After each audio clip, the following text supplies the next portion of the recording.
for the women's open triple jump. The medals will be presented by the Minister of State for Education, Mr. Zane Lightbourne.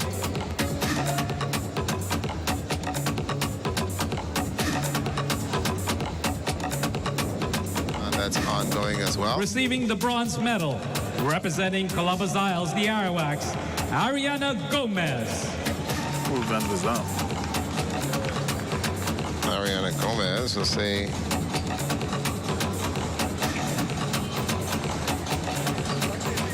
They didn't tell us or say what... They did females triple jump? Didn't say exactly what the... They were done on the 17 triple jump yesterday.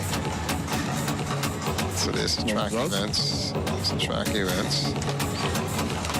So you can get that, find it. Let's see. Okay, these are the girls triple jump, under 17 girls triple jump. Receiving the bronze medal, the silver medal, representing Exuma, the Navigators, April Adderley. Okay, this is the women's open triple jump. Okay. They look quite young. And the gold medalist, representing Andros, the Chickcharnies, with the best jump of 12.5.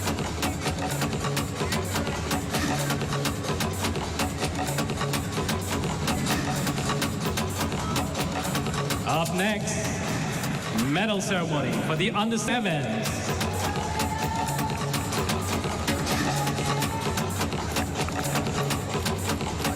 And the gold medalist with the best jump of 5.20 meters, representing Grand Bahama, the Lucayans, Phoebe Thompson.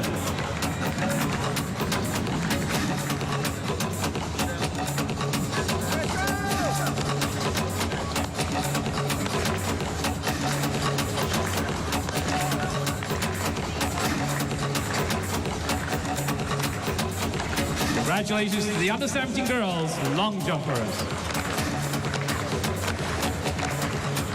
Zane Lightbourne come assisting there with the... On the runway, that's K1 Palmer. Lastly, for your assistance. And, still going on is the men's triple jump. They're starting to warm up for the men's, that's open shot put? Yep. The men's open shot put should be coming up shortly. Yep, I think they've also reported as well, so they should be competing in just a moment.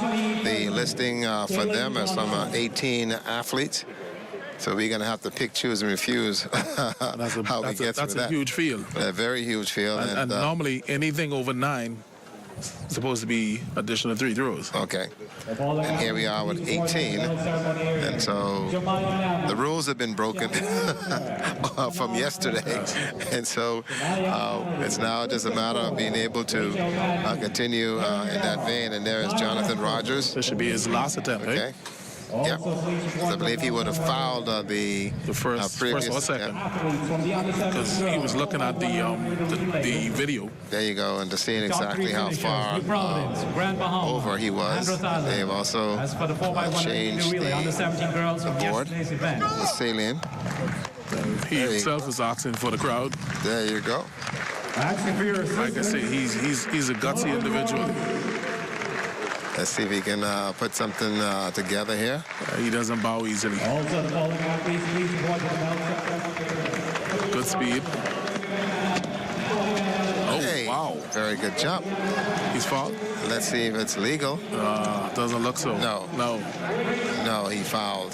Wow. Boy, that was a very good jump, but not a legal jump. And so he will have to go with just the first one,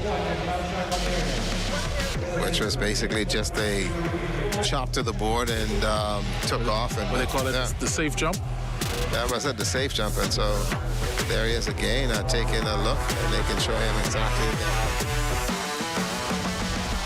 All right, good afternoon, everyone, and welcome to the 2023 Bahamas Jubilee Games on this sunny Friday afternoon here in New Providence. Chris Saunders here with your midday show. So much ground to cover this afternoon. With only a day and a half to go, things are really heating up, literally and figuratively, with a mixture of elation, drama, excitement, agony, and fierce competition, all within the confines of sportsmanship at its best. Coming up this afternoon, the 2023 Bahamas Games Golf Tournament, now in the history books. We'll have an update on how that went down and who walked away with a medal. Also coming up, live action from softball quarterfinals. Matchups, those are going on. And then the men's semis in basketball going on.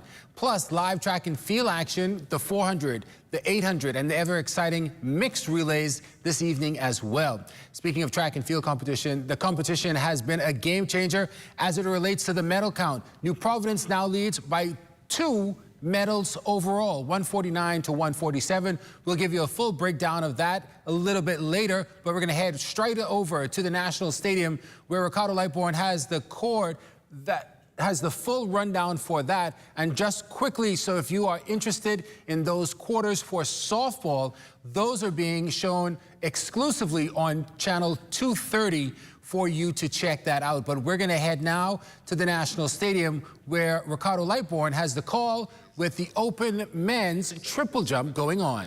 Your momentum is actually stopped. You must do so, whereas you need to look ahead and then bring those knees up and take them into pit. And so now they'll swap them again. Is that rain? Not yet. I don't think so. Yep. Yeah. Yep. So showers are down. Yep. We do have showers of blessings here. Yes.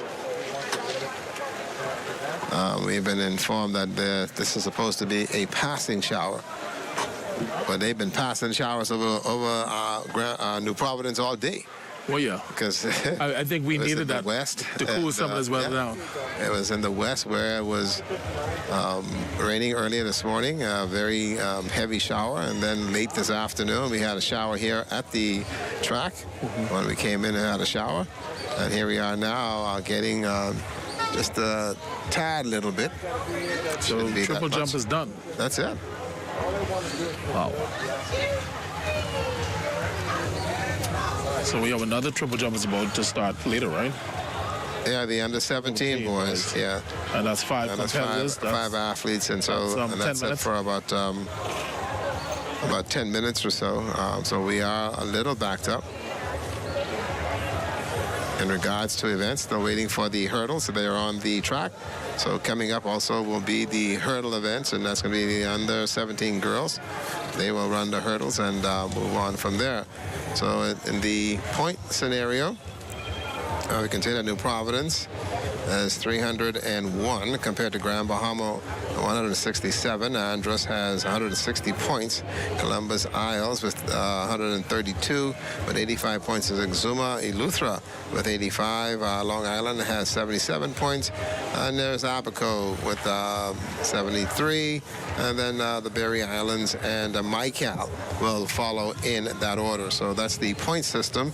And the medals count thus far has New Providence with 13 gold, 8 silver, and 10 bronze. And so they're the jumpers. And so now they got the shot put. And welcome to our viewers. This is the second day of track and field competition here at the Thomas A. Robinson Stadium. This is the shot put event that's now going to be coming away. This will be the men shot put. And this is Carrington Maycock, who is here with me as well. So he's here with me, and both he and I, like they say in the back of the act, we've been raising hell. Yeah. We've been raising pure hell because our athletes have been shortchanged, and it hurts me, and then in more ways than one, it irks me because the athletes in the field events, which is his specialty in terms of whatever, is that they're only given 3 throws. So we saw earlier the girls' javelin. The competitors came out 3 throws, and it was over in 15 minutes. We have seen the boys under 17 shot. We had 7 athletes in there. They had their 3 throws. That was done in 15 minutes. And then just a minute ago, we seen the triple jump. for open men, with only four competitors in that, and that's over, where we should have had at least 6 throws. And so for you, this 3 throws is not what you would like to have seen. No, and especially when you have kids and you know, the different islands travel so far, just have 3 throws, and what happened if you follow 3 or you foul 2 and then you only have 1 good throw? It's not good for, like I said, for their morale, and it's a waste of money to me. I'll be very honest with you. Okay, so it isn't sitting well, and for the track events as well, they have now gone to a timed finals scenario. I understand that they put everything in the afternoon session because of the heat concerns that we've been having. But in the field events, where the throwers and jumpers have to go through a process where they have to really gear up and get into what they're doing, they are being relatively shortchanged. And so we humbly apologize to our athletes who have come from way down south to compete and represent their islands and not being able to do so. And in a track meet, the nationals, they were given 6, and here we are at the Bahamas games, and so we're going there for there. Okay, so we have Jay Philippe standing by, trying to get some questions as to the diminished field events in terms of throws. Maybe he can get an answer for you, Jay. I wish I had an answer for Ricardo, but I'm joined by Val Kemp, who's the president of the Baco officials. Now, I just found out Val has been involved in track and field for over 40 years. She's been here from the inception of the Bahama Games. So, Val, so far, what have you been seeing as far as officiating with Baco at Bahama Games so far? So far, it's going well. We haven't had any major infractions. No, we had little concerns here or there, but nothing to talk about. No protest. As far as the weather right now, the rain is coming down. How do you guys decide when it's a stop for the event, or do you decide to continue on? Well, we are all equipped with raincoats. We made sure everybody had one. But if the lightning starts, the persons at the sports center, they would come out and they would stop the meet. Only for lightning, we have to work in the rain, and the athletes, they have to continue participating. Now, a lot of amateur athletes are competing at the Bahama Games. Is the officiating somewhat condensed, or is it continued to held at a high standard in order for athletes to participate and have a good time? Yes, we had to make an adjustment at the triple jump because some people were not making the pit. So we do cater to, you know, the talent that we have, because we want to encourage them. So we do make adjustments if we have to, but we don't try and water down the event just for that. No, we try to keep it at a high standard. You would have mentioned you would have been one of the founding persons as far as the Bahama Games. What have you been seeing thus far at the Bahama Games? I know it's been 22 years since the Games has been held here in the nation's capital. What's your input so far? My input for this Bahamas Games compared to the other one, I don't think this one is as hyped as the first ones. I don't know what the problem is, but this one is not as exciting as the first ones that we would have had. So how do we go about ensuring that moving forward in years to come, we can build a greater anticipation or an excitement, like you would have mentioned, to be able to hold these games at a high standard? I think we need to make sure that the publicity and the people are aware of it, but a lot of people just hear Bahamas Games. They don't even know what's going on, when and where. So I don't think we had enough advertisement, and the kind of advertisement, they have to remember that you have to do it for all ages. So some people like to see, some people like technology, some people don't. So the variety is best. There you go at Kemp, an official that's been around Bahama Games from its inception. Back to you, Maycock and Ricardo. Hey, boy, she said a mouthful in regards to the games and how we've been able to see some things happen. We have still coming up now. This is the men's shot put. Open shot put about to get started at the National Stadium. for track and field there. We saw the triple jump just wrapping up. We still have some time to go until we get to the 400s. We're going to check in now with softball. This is women's softball. Andros and Grand Bahama going at it. They are tied now, bottom of the first, 3-3. Marcellus Hall with the call. A whole lot of smiles for Andros now, to some looks of stunned disbelief. And here's Tara Evans. Take strike one.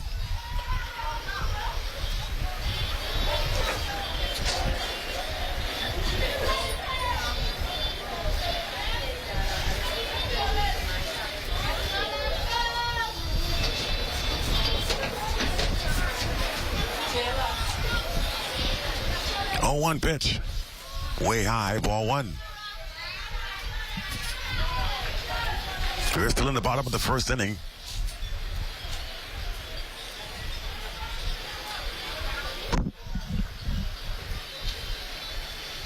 And here's Tara Evans waiting on the pitch.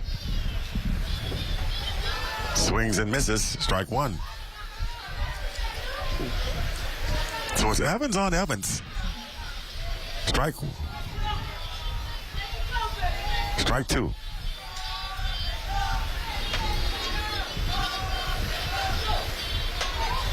Pops it up.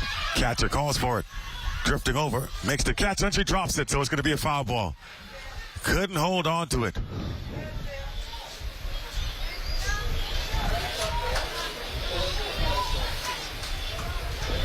Touched it in foul territory, so foul ball it is.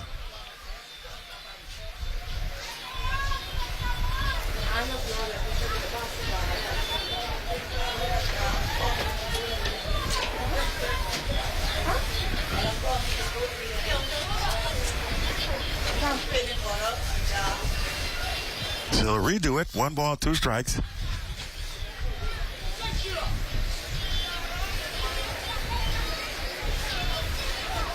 And in on the feet. 2-2 are on the count here. So we got Tara Evans at the plate, facing off against Ashura Evans, who is the pitcher for Andros.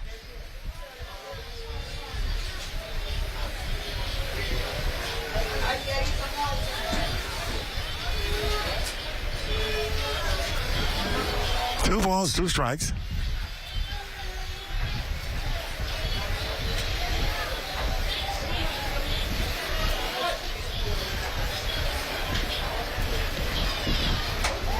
That one's driven to the left side, another base hit. And Evans jogs on down to first base with a single. Boy, they have been tattooing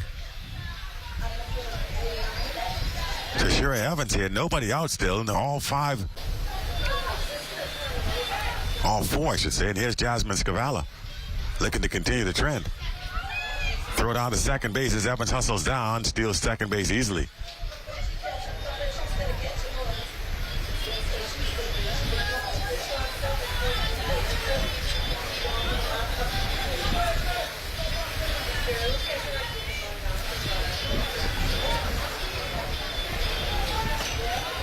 Ball 1. 1-1 now to count.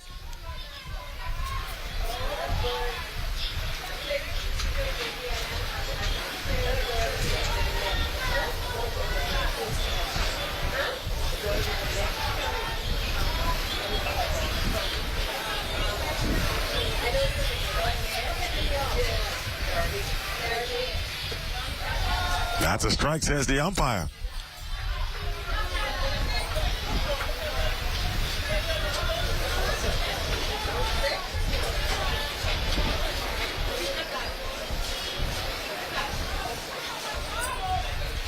Evans just trying to get one out here. And she does. Strike 3. She goes down swinging. So the first out for Grand Bahama, as Jasmine Scavala strikes out. 1 gone. 3-3 game. We're in the bottom of the first inning, folks. Still, there's a lot of action already.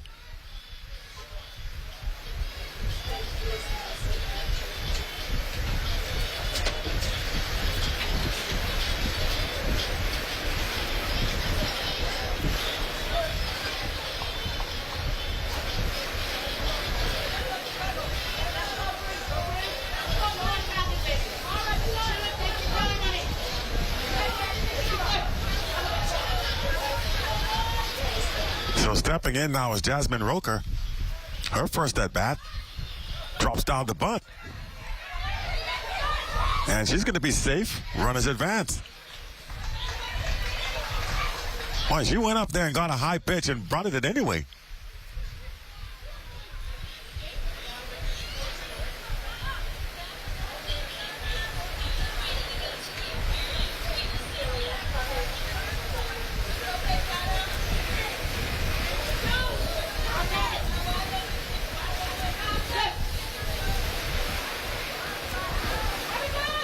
Strike one. And the runner goes down to second base at second and third, one out.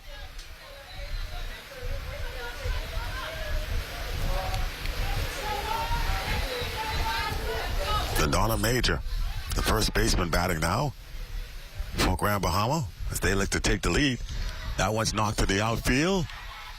Center fielder making the catch for two. Evans going to tag up and score, and is now 4-3.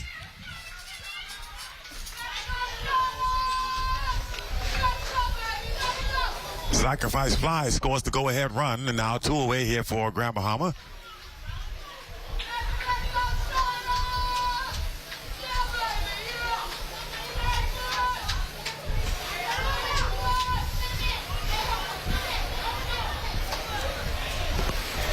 Tries to bunt it and pops it up.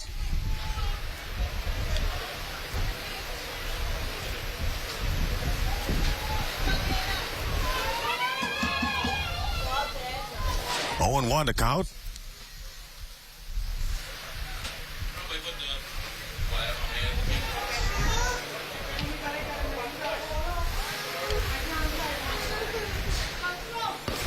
Oh, and 1 to count now to LaDonna Major. To the outfield. Going to drop in for a hit. That's going to be trouble as it gets all the way to the fence. 1 run's already in. And the speedy runner, Mikael Foster, who's the DH, is going to come. Is going to be thrown out at third.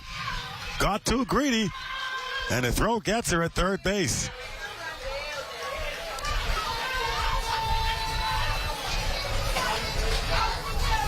Nice play by Andros there.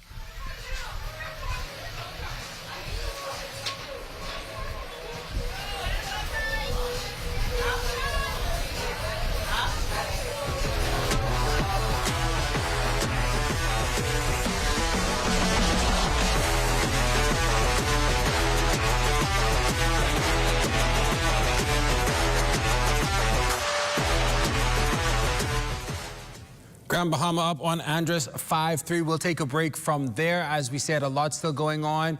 We had some competition in golf this afternoon. It was, I presume, the first time that golf has been included in the Bahamas games. We also know that taking off this morning was the Optimist Sailing, so that was a lot of excitement. And like we said, we're saying that's a lot, that the National Stadium, that's where we'll see track and field going on. The 400s are about to get started in a few moments. They also had the open men's shot put that was getting started as well. So not quite sure where we're going to go next. But again, we know that Grand Bahama up 5-3 on Andros in women's softball. We'll take a break and be right back. You're watching live, continuous coverage of Bahamas Games 2023.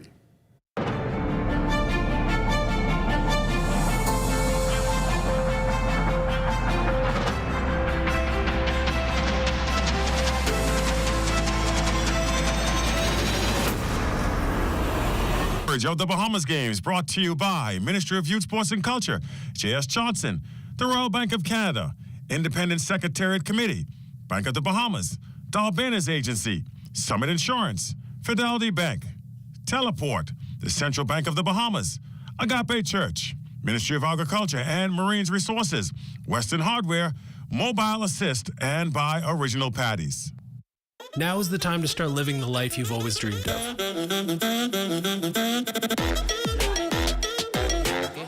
Purchase that new car. Consolidate debt. Make your house a home. Or switch your mortgage to lower your monthly payments. And BOB will be with you every step of the way to help you live your very best life. With the lowest consumer loan rates in the country, we are BOB, your bank of solutions.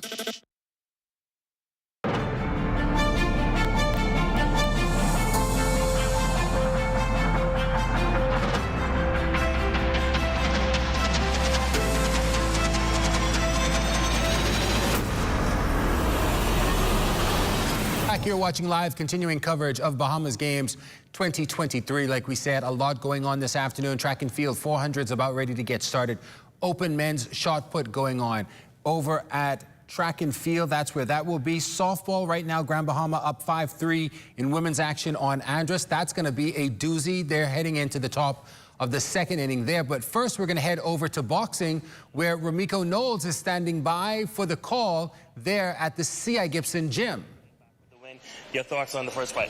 Of course, you know, he came out yesterday not looking so sharp, a lot of low blows, but today, we didn't see not one low blow today, and he did look a bit spectacular today, at least much better than he did yesterday.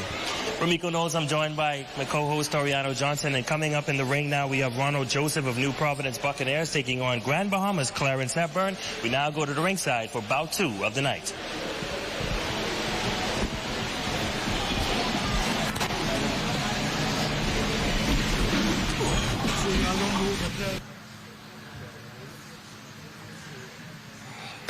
Sorry.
And there's the bell for bout 2 of the night.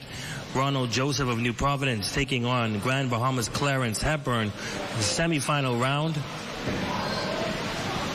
And both fighters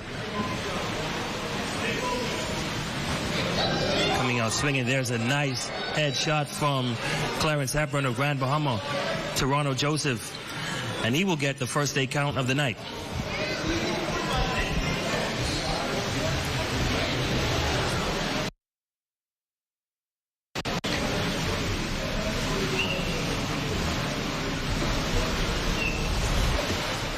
Referee is none other than Vincent Strawn, president of the Bahamas Boxing Federation. And fighters, there's a left jab there by Clarence Thompson of Grand Bahama. And another left jab, and a left and a right. Again, he has him in the corner. A left and a right, and the combinations of punches going to the face of Ronald Joseph. And Joseph will get his second 8 count of the night in bout 2 of the semifinal round of the boxing segment of the Bahamas Games, the 6th edition.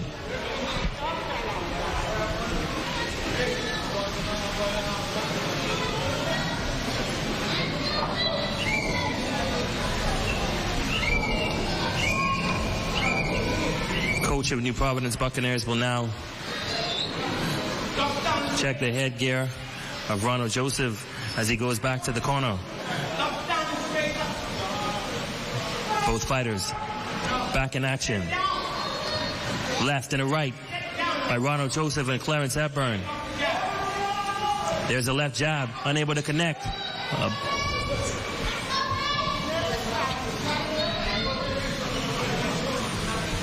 Strike zones for both fighters will be the head, torso, and body. A left and a right, again by Clarence Hepburn. He almost had him in the corner again. There's another left to the head of Ronald Joseph. Another left, unable to connect. There's a left and a right jab, a good combination by Ronald Joseph. The referee will break it up.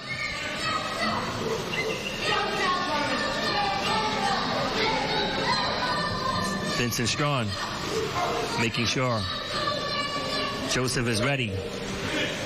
And Clarence Hepburn coming out very, very composed in the first round. There's the bell, and both fighters will now go to their corners. Clarence Hepburn coming out very strong in round 1 of the second bout of the night in the semifinal of the boxing segment in the 6th edition of the Bahamas Games, and I'm pretty sure he scored a lot of points there, Toriano. Oh, definitely. Really, I wasn't expecting this. Now, Ronald, he's a seasoned trained boxer, not getting much activities, during this time, but definitely Clarence Hepburn.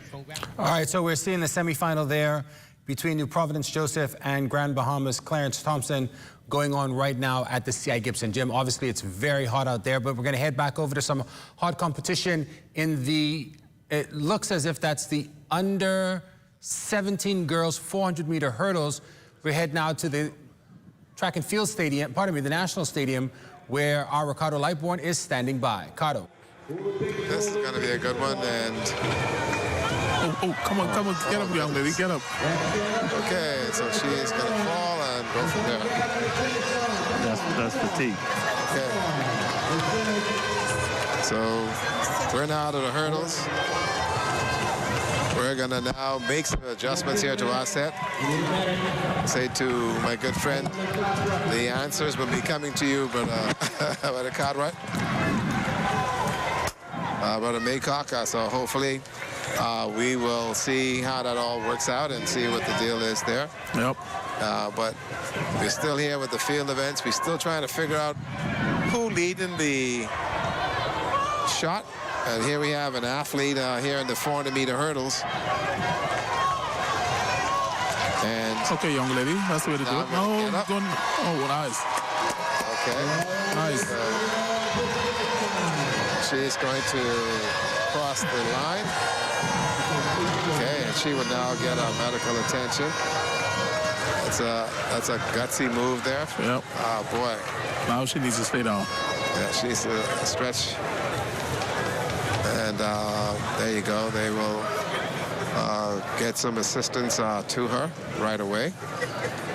So the first heat of the 400-meter hurdles, a far cry from what we would have anticipated. 2 athletes showed up for Columbus Isle. Ms. Thompson and Ms. Mackey. So obviously their coaches are working. At least, yes. Because here it is. The other athletes, which is the total, should have been 3, was not there.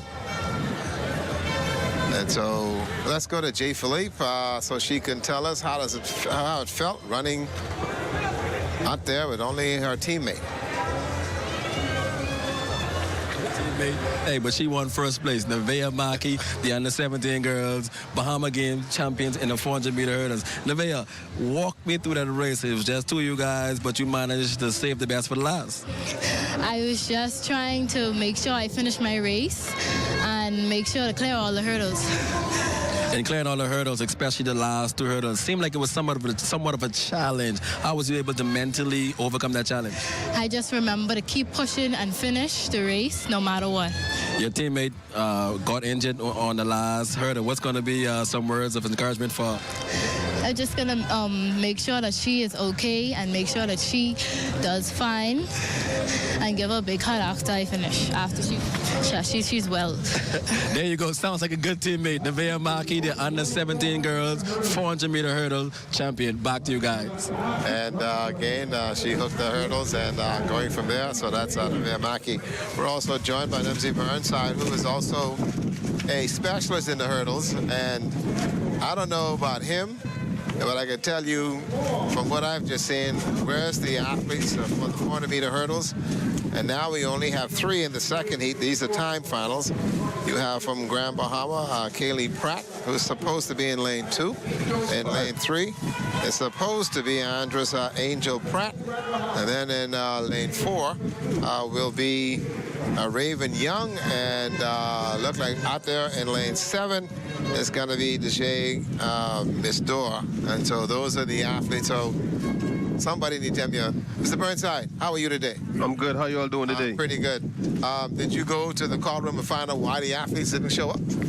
I mean, to be honest with you, hurdle is it's a scary event, you know. You gotta check the sanity level of the whole Bahamas before you come in. Yeah, so it was like that, but it looks like it's getting better. Well, now of what, 5 athletes? Yeah, so we have, so what should have done, what the lead director should have done is that if you only had 2 athletes show, why not just run 1 race? Combine it, run 1. But now here we go. We have Pratt in lane 2. And then also you have in lane 3 as Angel from Andros, a Raven Young is there from Columbus Isles, and way on the outside is from the Columbus Isles. And from Andros also is Kanish Major. There it is. The lane 8 is going. Okay, good form there. Running through the hurdle. Great. On the front. One leg is Major representing Andros, and also on the inside. Running exceptionally well also is Angel Pratt. And then also right there is also Kayleigh Pratt. So here we go. Andros coming around 1 and 2. There you go. So the inside looking pretty good right there. See their form right now. Okay, stutter step. Running through the hurdles. Running strong. These last hurdles, it helps a little bit to lean a little bit. If you jump straight up and land straight down, that kills your momentum quite a bit. And we can see it here. There's the young lady running, and Miss Pratt. She won, and so it's a Andros, Grand Bahama, and Andros finish, 1, 2, and 3. Andros is making up a lot of ground in those medals. Yep, 104 is the time there. Mr. Burnside, you got to tell me about running these hurdles now. The 400 meters is one thing. Right. Put 10 barricades in front of you. What goes through your mind? Survival. I think once you get over the fact that you will fall, you will hurt yourself a little bit, but you won't die, you know? I think the first race was what most athletes are afraid of. When the monkey jumps on your back and you can't do anything else and your body shuts down, everybody's afraid of that. But once you realize you won't die, and the next time you come back you could run stronger or faster or better, it helps a lot with the fear. Boy, let me tell you, it's one thing to run the 400 meters and to have the hurdles in the middle there, that's another story altogether. But for you, you run these for years and at all the different levels of it in itself. And today, when you look at where hurdling has gone, it's come to a sprint more so than anything else. What you think about that? I think it was always like that, but I think now people have I guess the technology to view and sharpen things a little bit more intense than we had. So now, it was always a race, but now they know how to run it better. They know all the science behind the steps and how to get out and let it go, you know. So I think it was always a sprint. They just sprinting it better now. Years ago, Moses said point blank, 10 strides in between each hurdle. That's if you're 6'4". Okay, if you're 5'7", how many you got to put in the middle? A lot more. A lot more. Height definitely helps. You know, if you could take 10 steps to the hurdle as opposed to 17, you could imagine how much of a benefit that'll be. But don't underestimate the short strides. If you could hold that, it's every man for themselves, you know? For you, when you look at the hurdle event today and see the kind of athletes that we have running the hurdles, which run 4s and also run the open 4s and the hurdles, the transition to take somebody from the 4 and then put the hurdles on them, how difficult is that? I think usually people who run the 110s and the 400 end up in the 4 hurdles. It's very rare you get someone who runs the 4 who also does the 4 hurdles. But I think the most transition, the pipeline between events is the 800 to the 400 hurdles, because you have leg speed, you have a little bit of rhythm, and then you have that endurance to make it happen. Okay, yeah. So I think it's more the 800. I think it's the better transition than the 400. Well, that's what we were saying. We're saying now a number of 800 runners come down, right, which is a lot easier in there, and so that makes a difference. And we need to see hurdlers, man. How do you get them? You get them by letting people try it. I think a lot of people are so scared to even try the hurdles that it keeps the numbers so low. And then I think it should be more encouraged to just get out there and, try your best.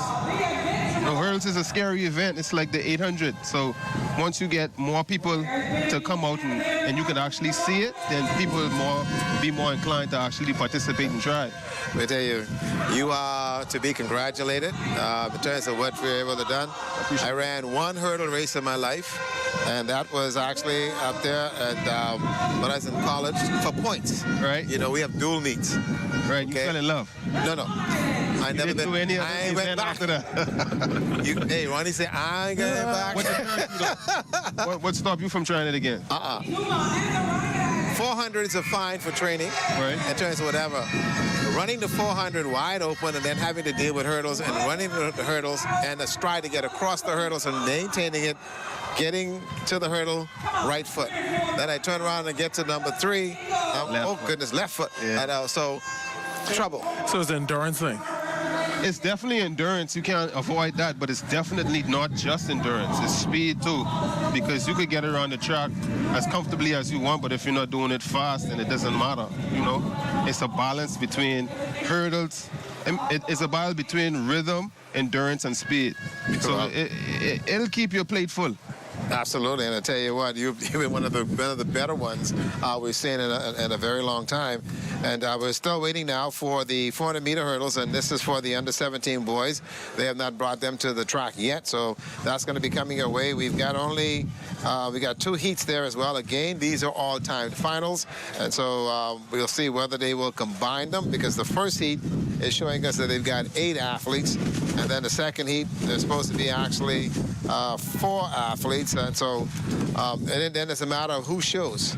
And we haven't seen the adjustments made to the hurdles as yet, and so we'll have to wait and see. Plus, we are still waiting to get the results over there from the open shot put. That's done. And it's done, 3 throws, and we're waiting to get some results there. Plus, we're waiting for the results in just a moment from the field events that we would have heard earlier. We had the girls javelin under 17. We've also had the men's open triple jump. A few jumpers there as well, and also the under 17 boys shot put. So we're still waiting on 1 or 2 results to get to. So as soon as we can get those that information to you, we'll be able to update you on what happened. And plus, also Ken Mullings also had the pole vault, and that too was also earlier today, and so we're waiting for that. So as we wait, best thing in the world you do is take a break, and we'll come back and try to sort this out. It's been an interesting afternoon here, day 2 of track and field. All right, so right now they are taking a quick break over at the National Stadium as they're trying to sort out what's going to be happening next with those hurdles. The 4 hurdles, again, for the 400-meter hurdles, there are different heights for different age groups and different sexes, so we'll have to figure out how they're going to get through that. It also was a little bit of rain earlier, but that seems to have passed. We're going to head back to softball, where Andrus has taken an 8-5 lead over Grand Bahama in the top of the 2nd. Here's Marcellus Hall with the call. Way off the plate, and they're loaded once again.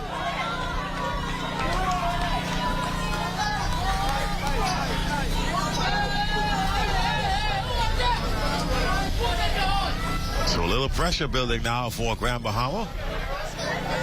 As up steps Tashira Evans. And as the pitcher for Andrus, I'm sure she'd love to help her own cause here, add some more runs to the total.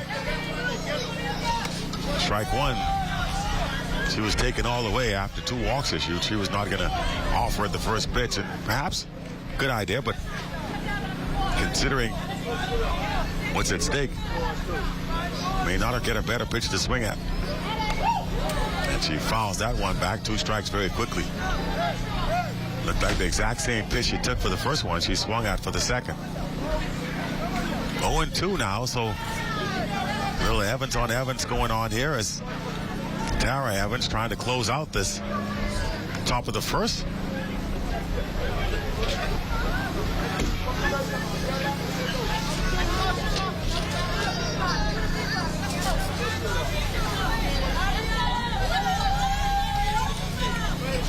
Here's the pitch.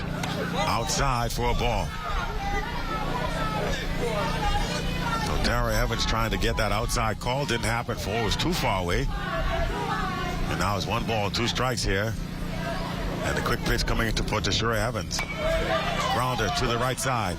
Second baseman comes up, throws it over the first base in time. That time they were ready for it, and that's the 3rd out.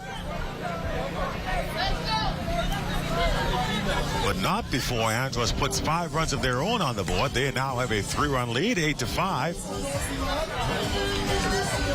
And we will head to the bottom of the 2nd inning. Grand Bahama with some work to do.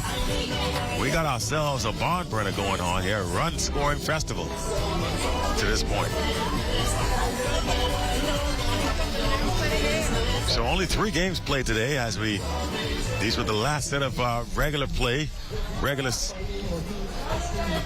games that took place this morning. And in that game, Mike Cal, the ladies, the game we had here for you, beat Exuma 10-0. Mike Cal, one of those teams that are going to be tough to beat down the stretch. And then you have Long Island. Their men beat the Columbus Owls in a close one, 5-4, a game that saw Columbus Owls score 4 runs in the bottom of the game and the end of the game to try to make a furious comeback against Thomas Davis. Didn't happen, though, as Long Island does hold on for the 1-run victory to remain undefeated. Grand Bahamas men beat Exuma in a game that was supposed to play last night. They changed the schedule around. They played it today. Grand Bahamas beats Exuma 4-1, so they now, Exuma that is, has 2 losses to their credit. Not sure where that puts them in the standings.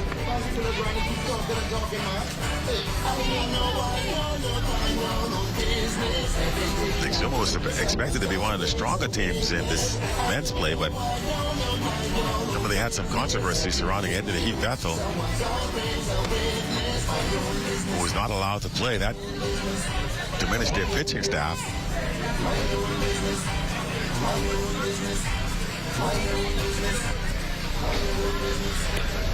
And now here we are.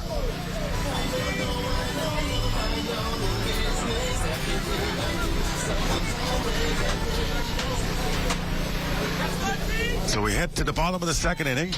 Grand Bahama now back at the plate trying to respond after giving up 5 to Andros at the top of the inning.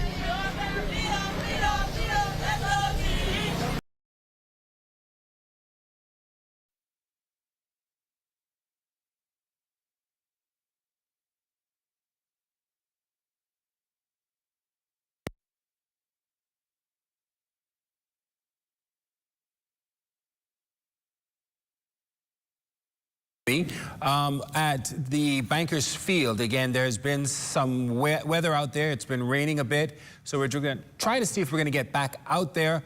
Right now, it was Grand Bahamas and Andros going at it. Still a lot more going on throughout the day. We still have track and field going on, boxing going on, Optimist sailing from this morning, and so we'll have a lot this evening for you to get to. We'll take a break and be right back. You're watching live, continuing coverage of Bahamas Games 2023. The most important thing in life is family. And whenever you need reliable advice, you look to the people you know you can trust. At J.S. Johnson Insurance Agents and Brokers, we earn our clients' trust every day. Whether it's home, motor, travel, or commercial insurance, we've got you covered. Call 397-2100 or visit jsjohnson.com. JS Johnson Insurance. Peace of mind. From those who are up before the sun. From those who are not afraid to get their hands dirty. From those who earn it from the sweat of their brow.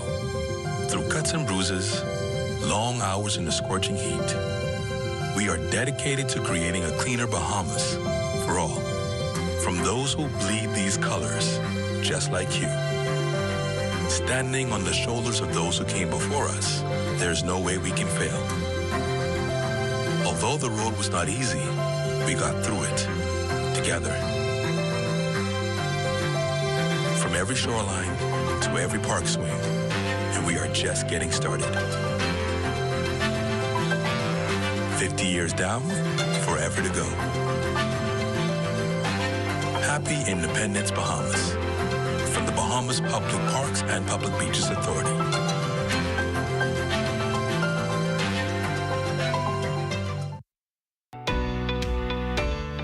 With the help of our authorized financial institutions, or AFIs, using sand dollars is as easy as 1, 2, 3. Step 1. Identify your preferred AFI by browsing their websites or contacting them directly. Step 2. Download the free mobile application from Google Play or the Apple Store and then register for a sand dollar account. Step 3. Load money onto your mobile app and begin sending and receiving sand dollars or purchasing and selling goods and services. We are pleased to be your central bank approved digital wallet providers. It does not matter which of us you choose. You can pay for goods and services wherever sand dollar is accepted. We are all in this together. Visit sanddollar.bs for more information. Today, our coral reefs are in dire straits. They are dying at an alarming rate. These ecosystems are under lots of threats. There's multiple strategies for saving coral reefs, and one of the strategies is in restoration. So we can start to revitalize the reef systems and protect the marine life in the Bahamas. It's all about increasing environmental awareness. Atlantis believes healthy reefs support a healthy Bahamas.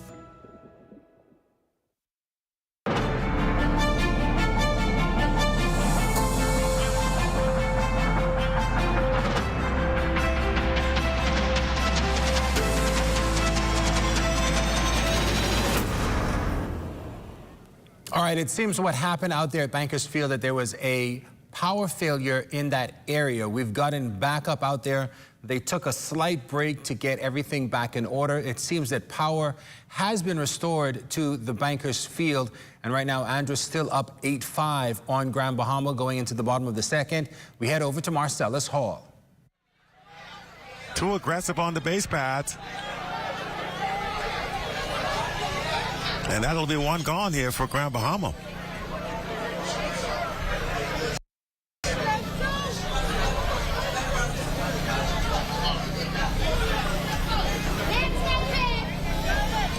So that's a tough break for Grand Bahama to lose a base runner there. One gone. Here is Larica Russell.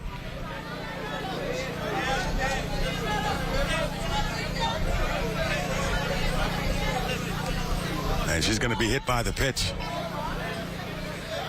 I saw the runner heading into third. She's going to have to go back to second now. Dead ball situation. Well, actually, no, they're loaded still. All right, so I hadn't noticed there was a runner at first. So they're loaded now, one gone. And here's Tara Evans.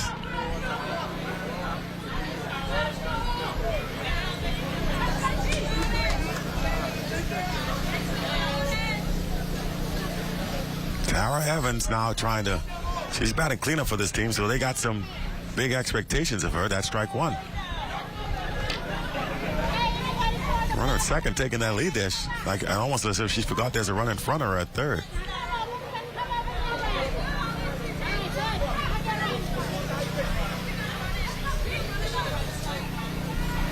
That's another strike. 2 strikes on Evans here.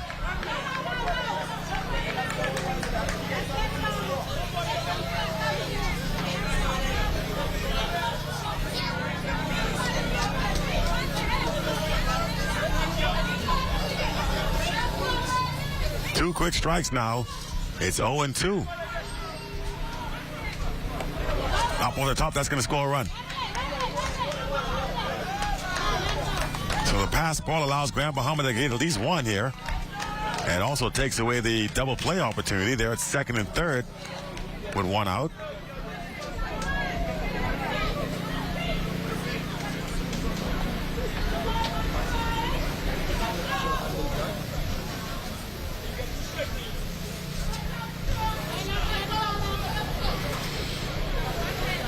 Eight to 6 our score. We're in the bottom of the second. Grand Bahama trying to tie or reclaim the lead. That's inside. Umpire and the batter jumping out of the way.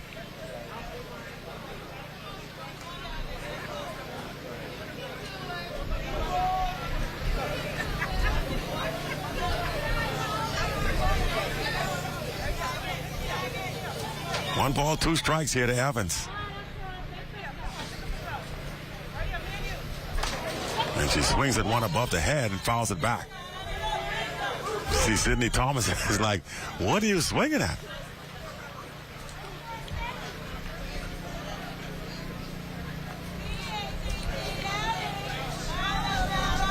That would have been ball 2 and perhaps might have gotten over the head of the catcher, would have scored another run, but she chose to swing at it. Count remains 1-2 on the foul ball. Ball and 2 strikes now.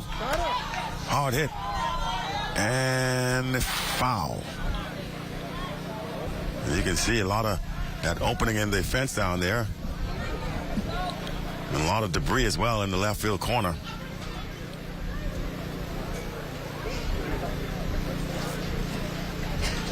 This was due to a lot of work being done here at this field trying to get it ready for the Bahamas games, but the rains, we got a lot of heavy rains coming into this, about 2 weeks worth really, that stopped any kind of renovations from taking place, at least particularly onto the field. They were able to complete, for the most part, the concession stands and the dugouts, but as you can see, those are unfinished as well. Good enough to play, but they weren't able to paint and do anything else because the weather was just too poor. 1 and 2 strikes, Evans against Evans here.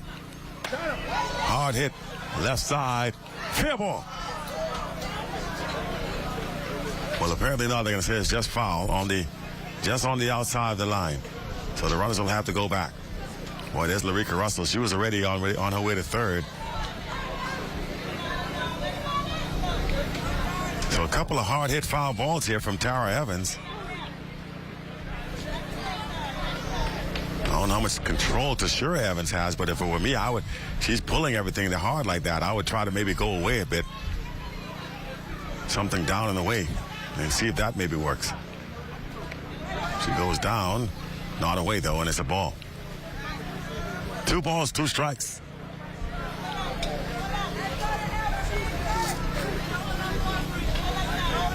So she's all over anything to the inside.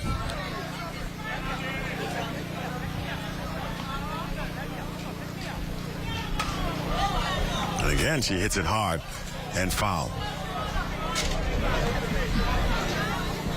So yeah, she's all over anything on the inside, looking to pull it. So if you can throw to the outside, she tries to pull that. It should be a nice little ground ball to the third baseman or to the shortstop, and you get the out there. Or maybe even a slow trickler back to the mound.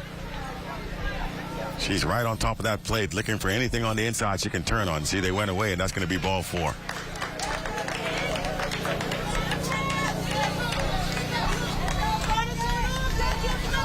So Evans draws a walk, and they're loaded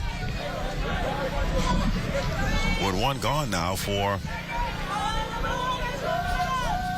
the next batter in the order. This is Jasmine Scavala.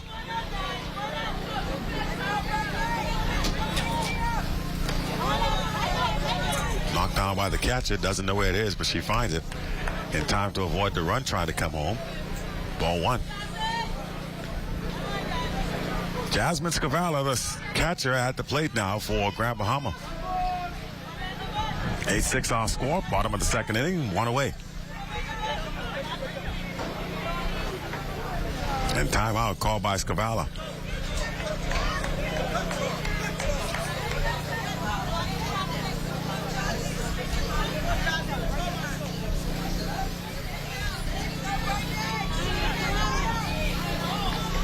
Now ready to go. Here's the pitch. Oh boy, well over the head there. That's going to get away. Another run's going to come in. 8-7. So those wild pitches have been costly. Another run scored there by Grand Bahama makes it a 1-run game. Meanwhile, Larika Russell advances to third. And just calls timeout here.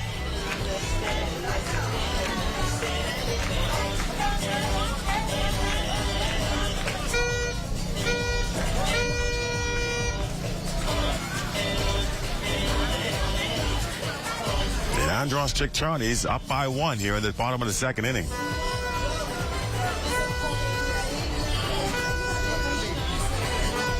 think they eat crab and rice in Andros? I mean, you figured because there's always crabs in Andros. You know, maybe they might be tired of it. Like people in Nassau like crab and rice, but we wonder if they like crab and rice in Andros. Just one of those weird things I think of sometimes. All right, so here we go. Jamise Roca. No, sorry, this is still Jasmine Scavalla here, and she takes the ball. And all of a sudden, Tashira Evans having some issues firing the strike zone. She's got everything going high. She's got to figure it out.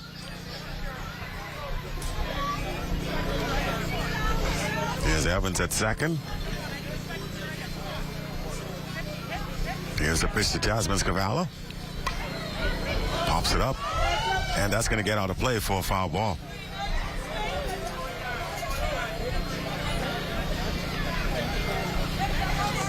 Sidney Thomas trying to help his hitter out here, giving some instructions that he hopes lands on a receiving air. Evans ready to deal. And she gets her swinging. Strike three, and that's the second out. Ball gets past. That could be trouble here. Marika Russell thought about going, but the second baseman alertly picks it up in time to avoid the advancement. So 2 gone now, and here comes Jamise Roca.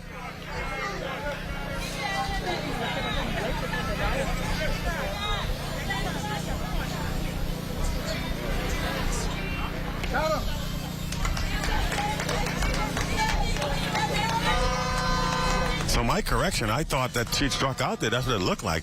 But apparently not. That was the 3-2 count, and now ball 4. So still only 1 gone here for Grand Bahama.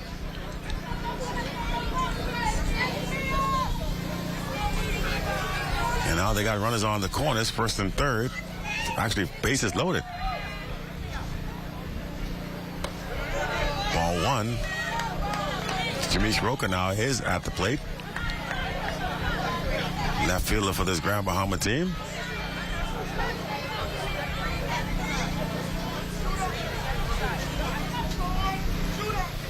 Now 2-0.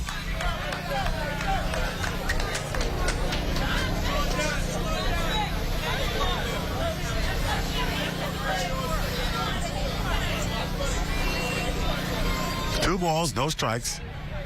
And just trying to get out of this bottom half of the inning now. And now timeout called by the batter.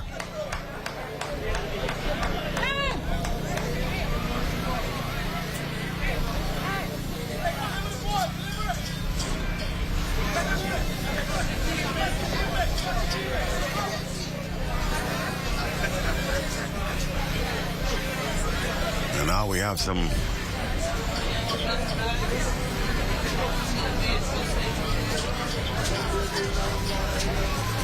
a lot of talking going on as the Andros team wants to talk things over here.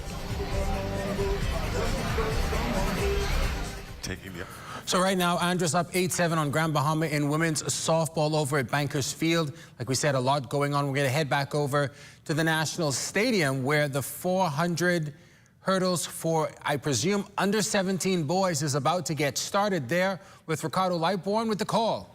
For this guy, so you have Ryan, you have Rakeem Sweeting from Eleuthera will be in 3. You'll have Columbus Isle, Peter Tilzard. Dana Roll from Long Island will be in 5. Dion Major in 6. Alexia Safor will be in 7 from Columbus Isles. With Trent Strawn, who's been entered twice in the first heat. He's going to be out there in lane 8. So that's our field. This is the open 400 meters for men. And we'll see how they run here. So Najee Burnside is sitting here. He's cringing as one of our premier hurdlers and seeing what we can get here in this one. The gentlemen are in the blocks.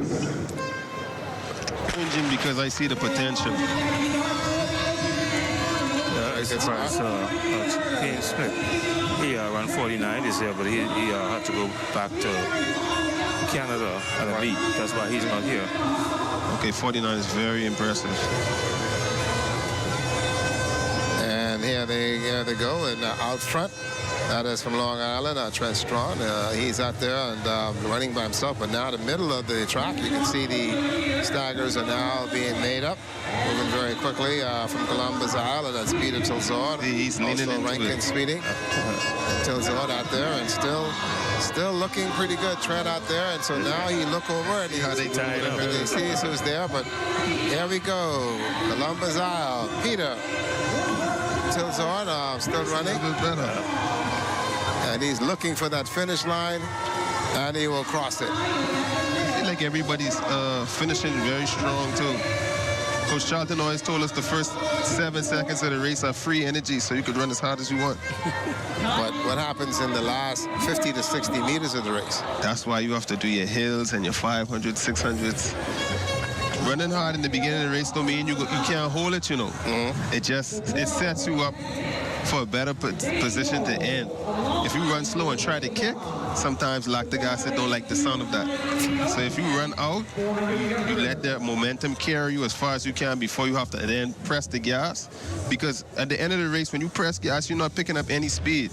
You're just maintaining it. At when it starts to decrease, it just decreases slower. So when someone is passing someone on the finish line, it's not that they're faster than that person, they're just able to hold that speed a little bit longer. Boy, and able to carry the speed.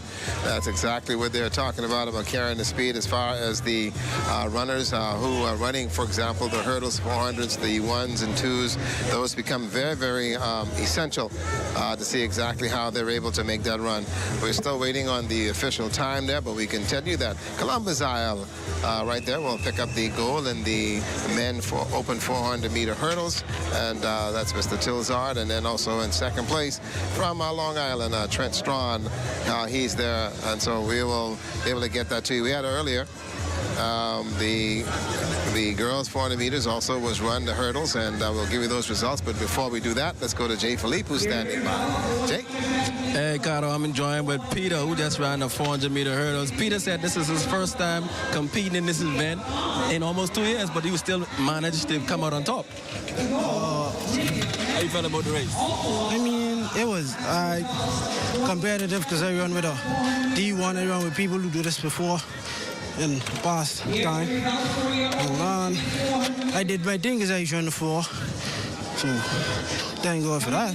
When you think about your name being mentioned as the Bahamas Games champs, representing Columbus Isles, how does it make you feel? I mean, it made me feel okay, but I have more years and more time to do what I gotta do.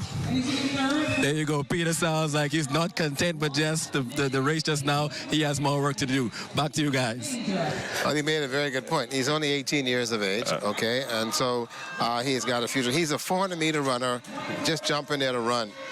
Does it add up? I think he just been there to get points for Columbus Isle. No, the coach, he put him in there because he coached him. Said, let's go get the points. You know, now he come with victorious with gold medal, the champion of the Bahamas. Well, Mr. Burnside, you were talking the fact that, okay, the start of the race, everything looked good. They got over the first 4 hurdles, and then after that, things began to change. Yeah, when lactic acid enters the party, the music stops.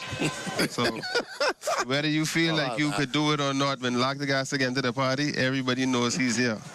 That monkey on your back don't play. Yeah, but you got a cha-cha, man. I mean, at least he ran straight through and continually made the effort. But we saw when he got to the 200-meter mark, that's when he began to really move and make that run to move to the tape. His lactic acid didn't really jump on his back of that. He finished very strong. So I wouldn't consider him to have lactic acid, but the flip of not having that lactic buildup is that you always have in the back of your mind, could you have run faster? Could you have run harder? You know what I mean? And that's what's happening to him right now, because he said this is his first time running the hurdles. Right. So he probably is holding back. Right. And now that he could run faster and more technical work, he'll be better. Yeah, he's probably thinking he can do a little bit better than that. So what advice as a hurdler would you give him at this juncture coming into your sport? Maybe he probably kicked at the end, so maybe start your kick a little bit sooner. Maybe to the 150 instead of the 100. And just don't leave anything on the track. when you're finished with your race, you should be tired, you know? Well, he wasn't tired. I know. That's why I'm thinking he could run a faster time. That's the first interview we had, and he wasn't gasping and having some issues. Yeah, he definitely could shave some time off of his time. There you go. We had also earlier today, guys. We had the under 17 girls. They had the hurdles as well. Then we continue the Columbus Isles in the first heat. Neva Mackey won that for Columbus Isles, but also Tia Thompson, who also finished second in that heat. She did have to have some assistance in terms of getting off the track because of the actual injuries that she incurred. And also in the women's 400 meters, we had a very good run here from Angel Pratt. She won it for Andros, and then Grand Bahamas, Kaylee Pratt also finishing second. And then there's Kanisha Major from Andros with a third. So you have Andros winning the gold and also getting the bronze medal for Columbus Isle. Deja Mistura and Raven Young in that order. And then also Antonisa Moutri picked up the last part of it. So not many hurdlers in terms of the event. Does that disappoint you, Brother Burnside? No, because, I mean, any representation is better than nothing, you know? There could have been races where there were no athletes. So if you had someone who could motivate somebody or inspire somebody, just seeing it is better than nothing. So I'm not going to take anything away from young athletes. I'm very proud that they even tried to come out and compete. Well, they were out there, and then having the 400-meter hurdles, and then looking at the under 17 girls was limited in terms of athletes that took part in that. I wonder if she hurt herself or if she tripped over her foot, because I think she came off the hurdle with a little twist, and it looked like one of her feet hit the other one. Okay. So I'm not sure if that's as much an injury as it is probably a strain or a little bit of just imbalance. Coming off the hurdles, you got to be balanced to come off of it as well. Yeah, so I mean, if you jump in the air, you would like to land properly. Right. So, see? If you look, it looks like her foot, she clipped, there you go. her leg. Yeah, she clipped her leg. And you can definitely hurt yourself doing that. So I'm not saying she's not injured, but I think the trip caused it. And not only that, you can see that this is the first time these females were doing this event. Because I was in the back of the practice track and I watched them, some of the coaches going over the hills with them for the first time. Right. Because you see they came from Columbus Isle and Long Island, so that's the first time they're teaching them how to do that. Right. So now they come out here, they can't perfect it because they had enough time to do it. I mean, yeah, but nobody ever is going to perfect anything. You could always get a little bit better. It's good to go out there and actually feel it, you know, actually see it, actually taste that event, because practice is one thing, competing is completely different. Well, that's when the pressure hits you. And then you have to really look at what you're going to do. But we'd like to see more and more in terms of hurdles and going from there. And right now we have the pole vault that's going on. There's only two competitors in the men's pole vault that's going on right now, and that is Ken Mullings, who is over there. And so Ken is a multi-event. He's already competed in the triple jump. He's also competed in the shot put for the open division. Here he is now also competing in the open pole vault. He and Brandon McCutcheon are the two competitors in that. And so being a multi-sport athlete, Rupert, he has to take advantage of these training opportunities, and that's what he needs to use. And that's what he's doing right now. I think he's doing like 5 events. Because he's getting ready for a big competition. He's trying to qualify for the World Championship. So this is really a training session for him. And Ricardo, this was your event. Yep. Because you won the first gold medal for the Bahamas in Clifton. And still love it. And still love it. Still loves to fly and still loves to, Bahamas Air though. But did pole vault under hurdles? Yep. Oh. Back in school at St. Augustine's College, when we go out to track meets, you're able to do, especially when you do dual meets. Right. Okay. So you're able to get those kind of. We went to Pembroke State, and there was a dual meet. And so once you have dual meets, you're looking for points. You could use the meet, like as you said, like training. Use the meet as a training event, and so you get it. So I being the nut, tried it, and so never again. Never again. Rebrand that into bravery. Never again. Well, I do so, okay? So at least you could say you did it. Yeah, got my event done, and then, got your hurdles are there. Also turned around and did some long jump. Did that as well. So the events are there. So would you do long jump again? No. So hurdles didn't take it personally. Listen, what you find with long jumpers, shin splints. Right. Okay, it's a major concern, and that's one of the major problems that we had back in the day. That's almost guaranteed. And so, no, I choose not to be bothered. I leave that to Wayne Smith and those guys who did it. And Wayne Smith, a teammate, also broke his leg. Again, in the act of jumping? In the act of jumping. Yeah, he broke his leg. We were in a training session. Yikes. And hit that board awkwardly. When he came off, he broke his tibia, and that was it. And so he had a pin in that and whatever, and today he walks with a limp. All right, but that's what it takes when you are an athlete in the university and you are compelled to compete. Things do happen. There's been some other freaky injuries, whatever the case may be. My jumping days stopped at Virginia State. Going there, I'll never forget, it was a cold 50-degree day. Culture shock. Culture shock, cold bus. Instead of going up, I went down. That cold is no joke. I remember that meeting when the pole snapped on you twice. That's right. And I was trying to figure why he going back on the pole. Yeah, still went back, but that's the joy of doing it. And working above the pole has done a lot. You have to have a special love for that. Hold on. You said you don't want to do hurdles again, but you will punch a stick into the ground and fling yourself into the air? Yeah. Okay. I gotta review that formula. So I don't know that much. Listen, went to Barbados for the Carifta Games, got off of the aircraft, went down there. Instead of them doing what we asked them to do, because the pole has to bend.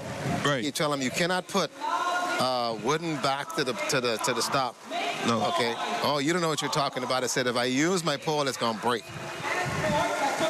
And that's exactly what happened. Behold. I had to turn around and use one of those metal pipes that they had down there in Barbados just to get the silver. But it's called the love of the sport. It's called bravery. There we go.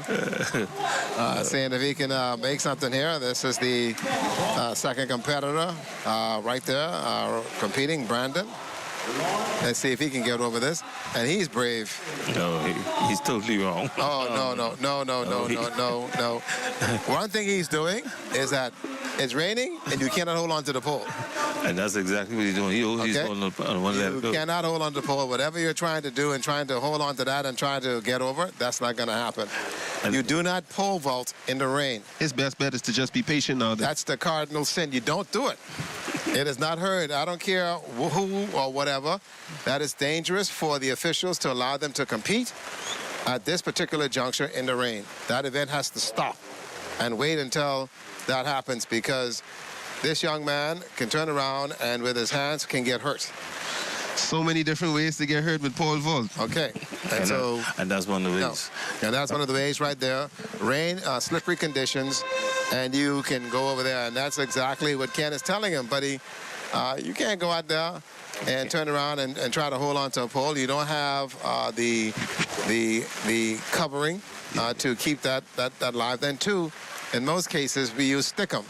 Right. All right, which is basically helping you to hold on to the pole, which is now only allowed in certain events. I was going to ask, to use it anymore.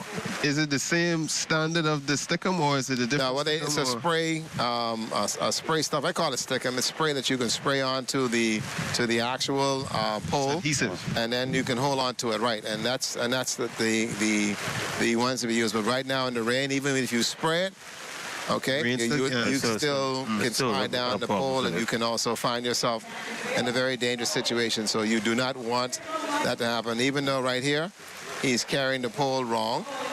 All right, it's too far up his head, and so let's see where his hands are.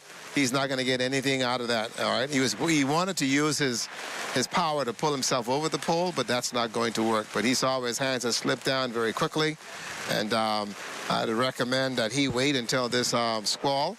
They should cancel this event completely because of the rain and the wet track, the rubber, is slippery. So why are they still doing it?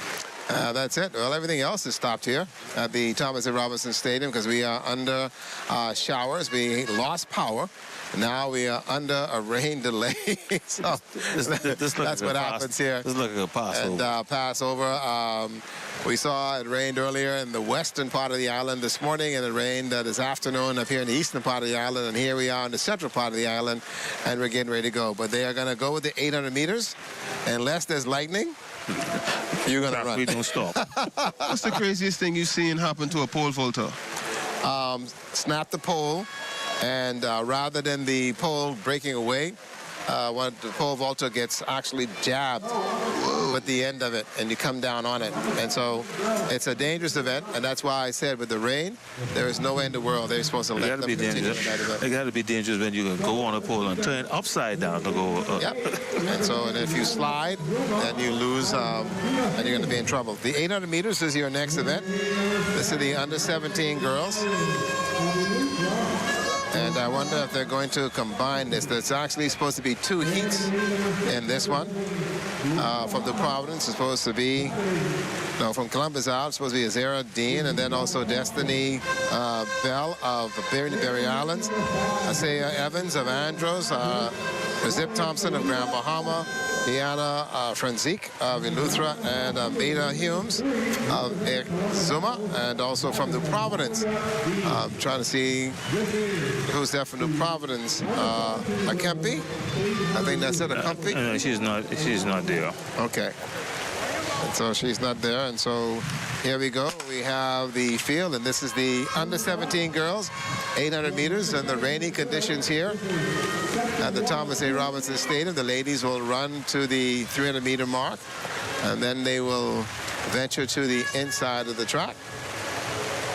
They got a good time. There they go. They'll pass those Ks, and then they'll end up going in. And so, yep, there you go. So going out very, very quickly from Andrus is Evans. She's got a very good lead there. And now see where the field will be able to go behind her. She is on a good pace also. Very relaxed. Very relaxed. Now this event calls for a lot of training too. Yeah. Distance, sprint, mix it all up. The 800 meters is a different race altogether. It's like a sprint now. That's what it is. That's what it's turned out to be. Back in the day, they used to jog the first lap, 600 meters and sprint then come back to 200 meters and come through. No more. Yep. I think 400 hurdles and 800 are similar, where you have to have a certain level of insanity.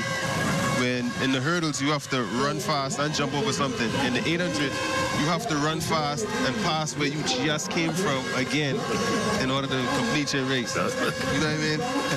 So Leah Evans of Andros out and running by herself, looking very relaxed as well, and not having any issues at all. She looks very smooth. She still hasn't given up any ground. She would have crossed in 110 first 400 meters, and here she is now down the backstretch, looking very comfortable. Looking very, very comfortable. Looking for points for Team Big Yard. Big Yard. And so she's now going to come through the 200 meters, and she still has got the same stride that she started with, and looking very, very comfortable. And some good runners came out the Big Yard too. Distance runners like just saw Sheldon Barr. He was a pretty good runner. And I believe Sheldon would have had something to do with helping the runners that we've seen to come out of the Andros area. So he's gone back home to Andros to work. He was in Grand Bahama, and he's another one of those distant runners. 502-4550 or email sales@teleport1.com. Vaccines protect those we love the most, our children and our grandchildren.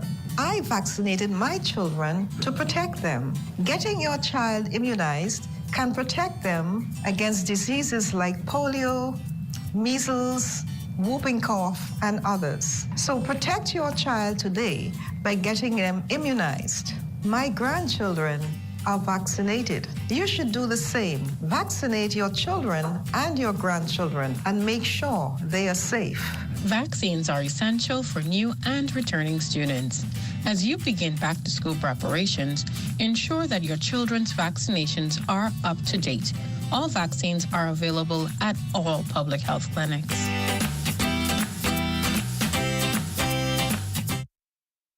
That's the sound of your car or truck. That's the sound of your horn. Get in gear with an auto loan. RBC makes it easy to get your own. Get in gear with an RBC auto loan with up to 100% financing, extended repayment at low interest rates. That's the sound of your car or truck. That's the sound of your horn. Get in gear with an auto loan. RBC makes it easy to get your own. Visit rbc.com/Caribbean/gear-up. Conditions apply.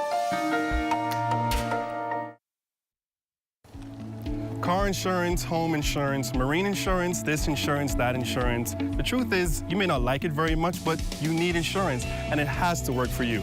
That's why Summit insurance policies are designed with you and your life in mind, fitting your lifestyle and needs perfectly. So you can rest comfortably knowing that your car, home, boat, and business are well taken care of. Contact our agents at Insurance Management today. Summit Insurance. We peak above all others.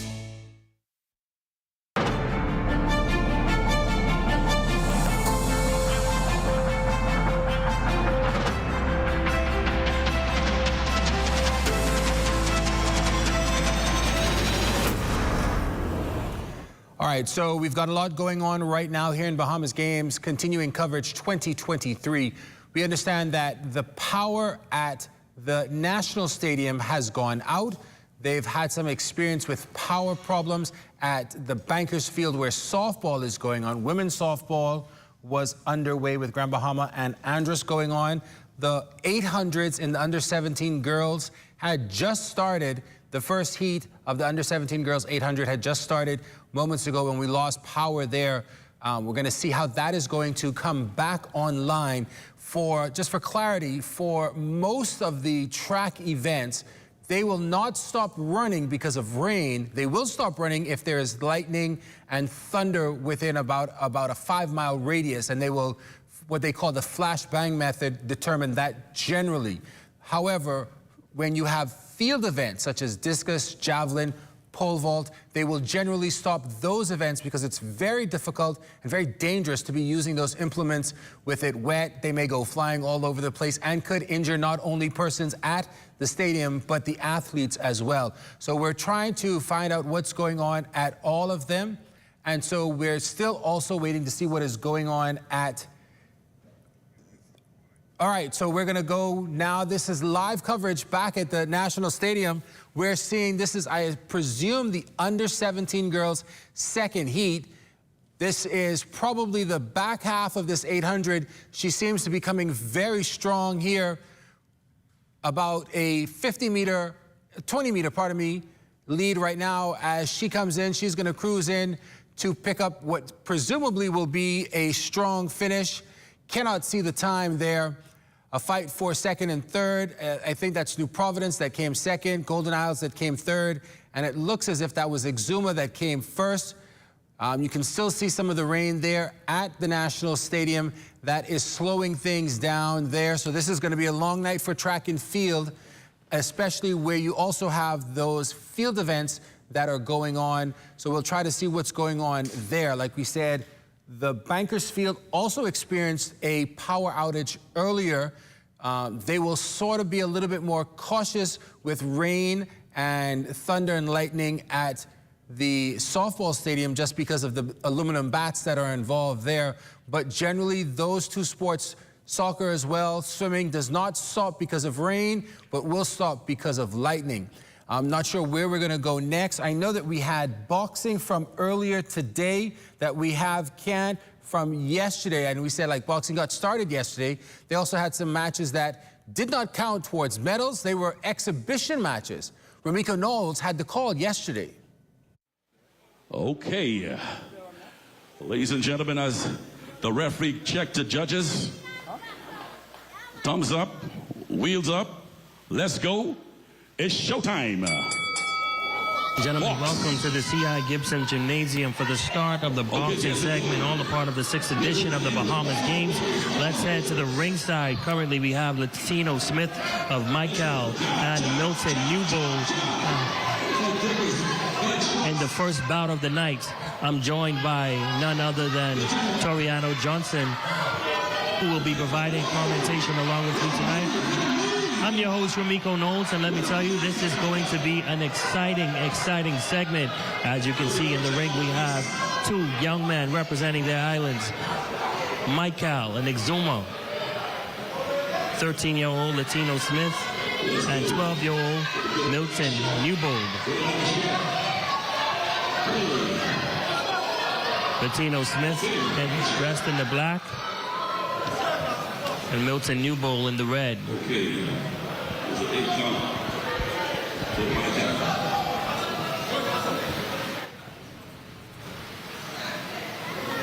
It's an 8 count. Referee check his gloves. Referee giving the 8 count to make sure that Latino is ready. There's a jab, another jab. Oh, the body shots coming in there. Some more body shots from Latino Smith.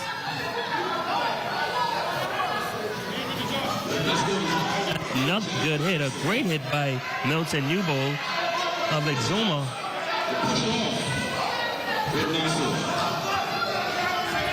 Throughout the course of the next 3 days, including today, we will be witnessing bouts from Bahamian, 26 years of age and all the classes. Bahamas. Just for a point of information, all bouts from 16 years old and under will not be counted as points towards the Bahamas game. Only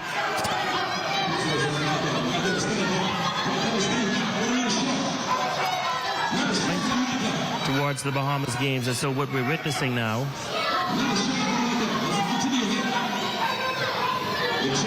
is Latino Smith and Milton Newbold.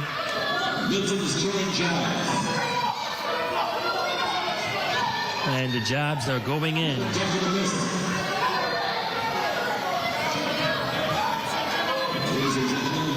Each one of these rounds will be 2 rounds. Does that continue? Some great jabs there by Milton Newbold. And just for more information, there's the bell. And that will conclude round number 1 as they begin the second round. Had some action from earlier today. That is non-competition. In other words, those are for exhibition only. There will not be medals awarded for that. But we're going to head back to the National Stadium for an exciting run in the 800. Ricardo Lightborn with the call.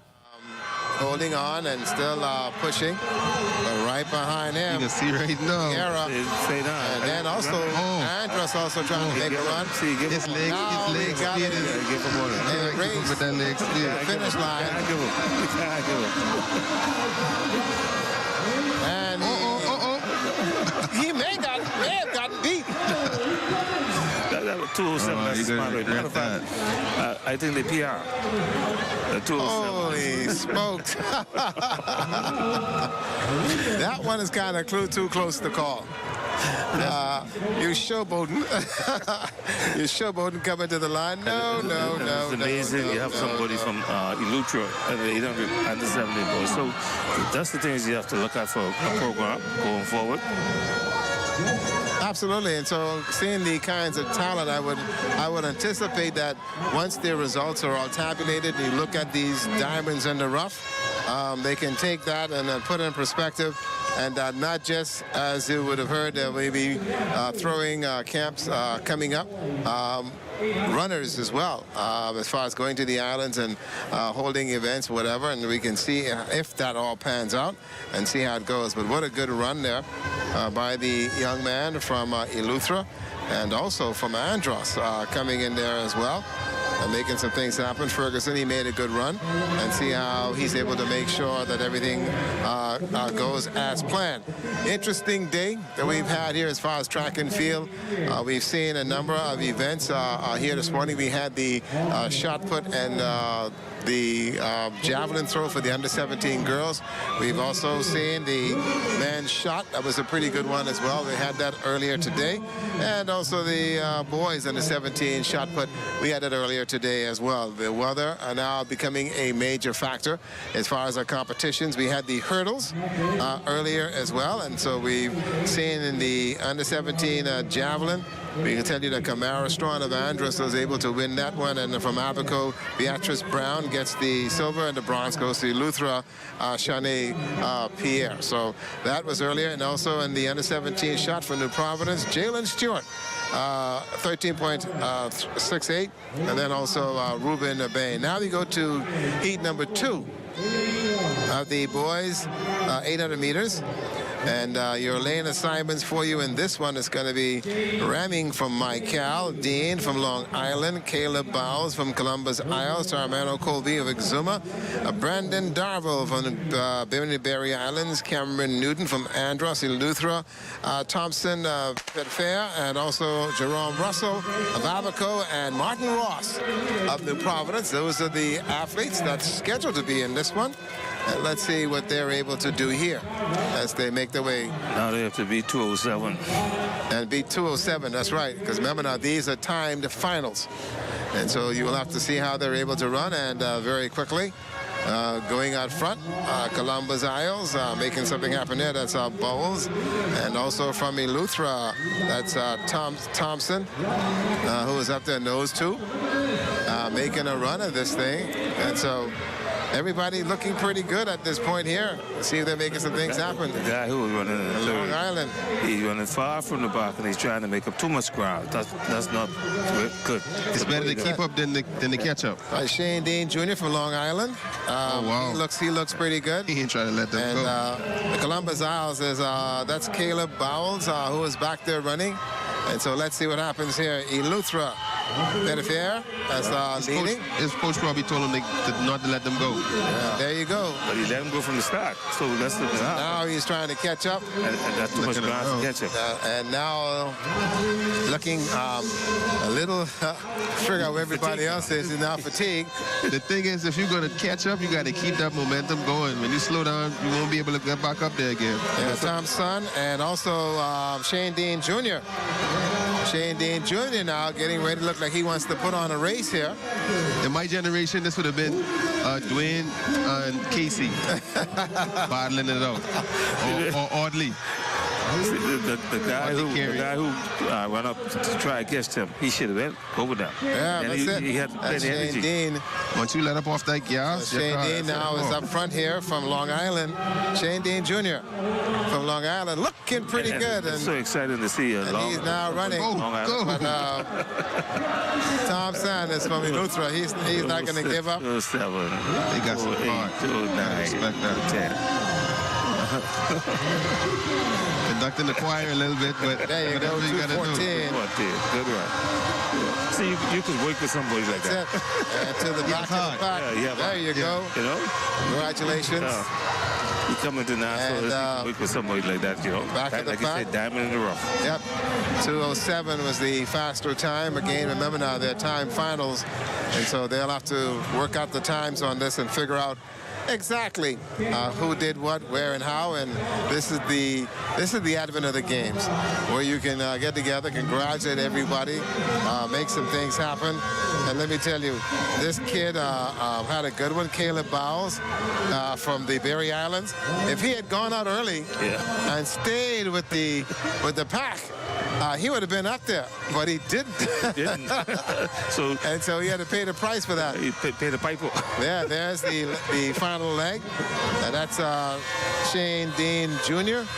coming through, and also Thompson from Eleuthera coming in 1 and 2. And then from Columbus Isles, young Caleb Bowles, he will get it. And there's the fan base congratulating the athletes on a good run here. and having themselves a good time. And so congratulations to our athletes, and getting the fan support that is here says much about how this meet is basically developing quite a bit. Also, we saw earlier today the pole vault also had taken place before we lost power again. It's raining, so they had to hold off on that until the rain subsided, and it has done. So now the guys got to look for towels and try to dry off the poles and try to go. I don't think Ken's going to fool with that anymore. I don't think they should even bother with that anymore. You know, go with the best jump. Whoever have the best jump, and because it's only two, so it's only gold and silver. I tell you. And so there was an issue, and yeah, there you go. So he got over it. Come on, they got to continue to compete. The rain has stopped, and so a little bit, so he's able to get over the bar. Okay. I told you, travel all the way to Nassau, you got to compete, man. You got to compete, got to finish it off. I get it. And so things are going up. Okay, so we have Jay Philippe standing by. Let's take it to Jay. He's got a coach with some interesting stories for you, Jay. Like you would have said, Ricardo has some interesting stories. In fact, Eleuthera, I'm joined by Coach Mackey, head coach of Eleuthera track and field team. Recently, Eleuthera's been doing pretty good at the Bahamas game so far. Just now, you guys would have had a first place finish in the 800 meters. Yeah, I'm pretty proud of the young man. Yesterday, we got off to a pretty slow start, but today we're beginning to rack up on the medal count. So we're looking forward to an even greater day tomorrow for the success of the work that we've been doing here on the island of Eleuthera. What's been the message to your athletes day in and day out as they prepare to compete and represent their island at the Bahamas Games? Trust the process.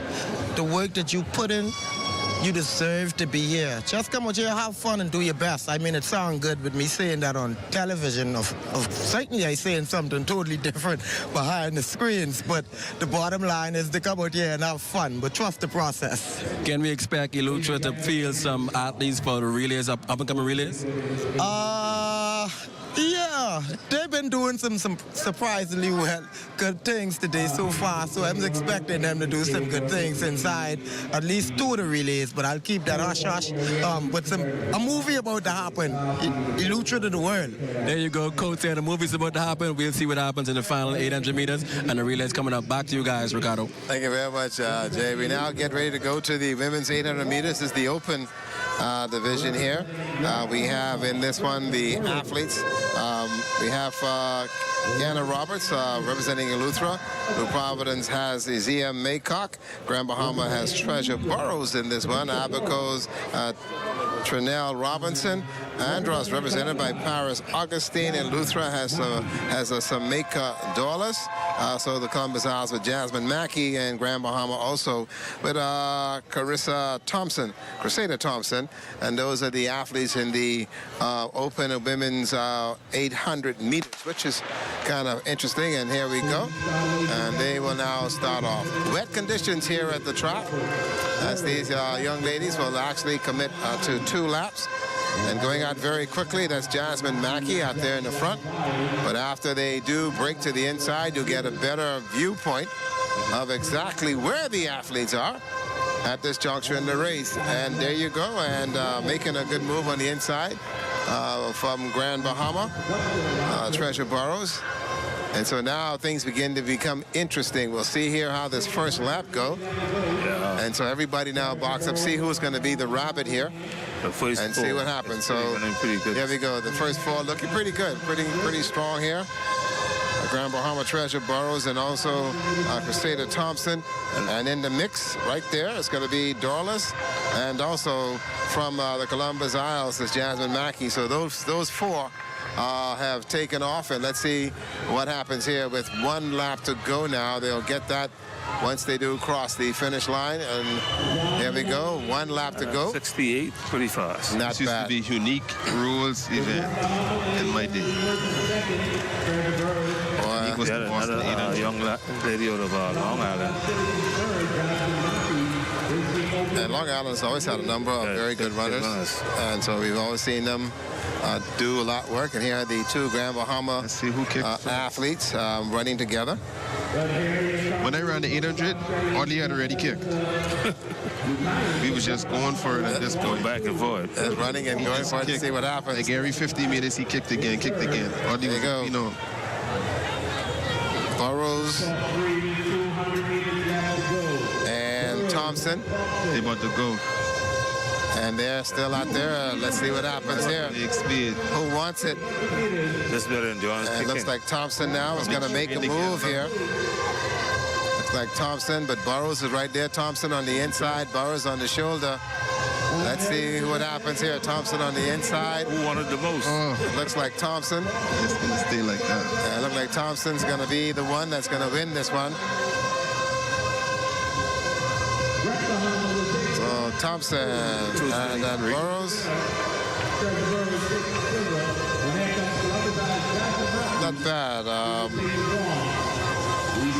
Cedar Thompson, and also right there was Treasure Burrows, and still in the mix is Samika, the young lady from the Columbus Isle, Jasmine Mackey, will finish third, and waiting for the rest of the field to complete. There they go, 1 and 2, gold and silver for Grand Bahama. These young ladies are here at this year's track meet and having a wonderful time in doing so.